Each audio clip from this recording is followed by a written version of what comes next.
बिस्मिल्लाहिर्रहमानिर्रहीम। खुतबाते अमीर अल-मोमिनीन इमाम अली अलैहिस्सलाम। नहजुल बलागा खुतबा नंबर 86। उम्मत के मुख्तलिफ ग्रोहों में बट जाने और पैगम्बर व इमाम के इरशादात को पसे पुश डाल देने के सिलसिले में इरशाद फरमाया,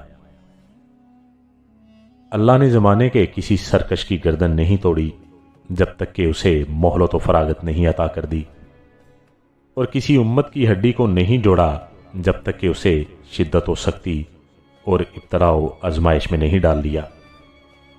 जो मुसीबतें तुम्हें पेश आने वाली और जिन सख्तियों से तुम गुजर चुके हो, इनसे कम भी इबरत अंदोज़ी के लिए काफ़ी हैं। हर साहिब दिल आकल नहीं होता, और ना हर कान रखने वाला गोश सुनवा, और ना हर आंख रखने वाला चश्मो बीना रखता है। मुझे हैरत है, और क्यों ना हो, इन फ़िरकों की खताओं पर जिन्होंने अपने दीन की हुज्जतों में इख्तलाफ पैदा कर रखे हैं, जो ना नबी के नक्शे कदम पर चलते हैं, ना वसी के अमल की पैरवी करते हैं, ना गैब पर ईमान लाते हैं, ना ऐब से दामन बचाते हैं। मशकूक व मुश्तबा चीज़ों पर इनका अमल है और अपनी ख्वाहिशों की राह पर चलते फिरते हैं।